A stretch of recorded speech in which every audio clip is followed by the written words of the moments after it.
فرمان مصطفیٰ ذکر علی عبادت ہے،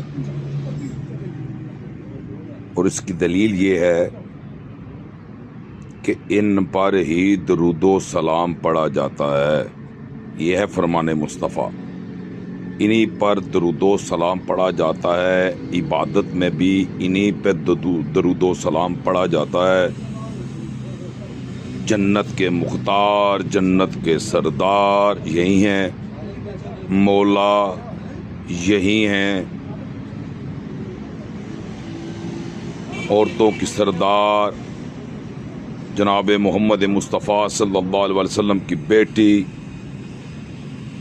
یہ عظمت کی بات نہیں ہے؟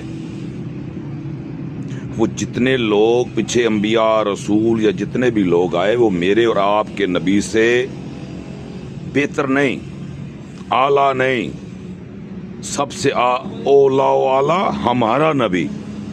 جب سب سے اولا اور اعلیٰ ہمارا نبی ہے نا، یہ اسی نبی کی آل ہے۔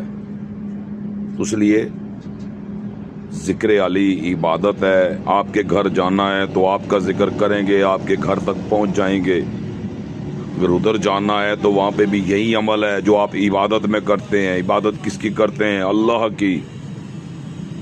تسلی سے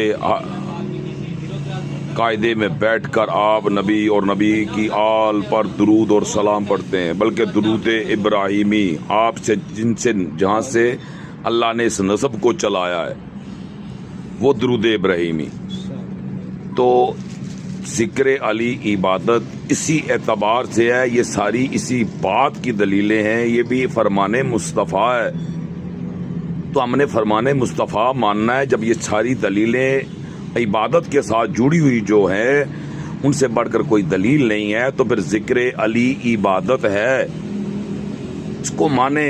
نکلے اس نفرت اور تفریق سے باہر، نکلے اس گندی لائف سے باہر۔ کون سا عقل ہے جو اپنے آپ کو جہنمی کہلواتا ہے بہتروں سے؟ ان مولویوں کی وجہ سے، ان تفرقوں کے چلانے والوں کی وجہ سے آپ اپنے آپ کو جہنمی کہلوا رہے ہیں، وہ بھی 72 گروہ سے، کیونکہ آپ 72 کو جہنمی کہتے ہیں، 72 آپ کو جہنمی کہہ رہے ہیں۔ اب مانی 72 کی جائے گی، ایک کی تو سنی نہیں جائے گی۔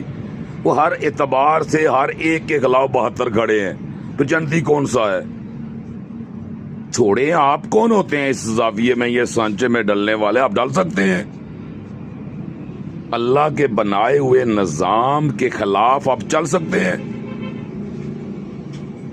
اللہ کے حکم کے خلاف آپ چل سکتے ہیں؟ اللہ حکم دے رہا ہے فرقہ فرقہ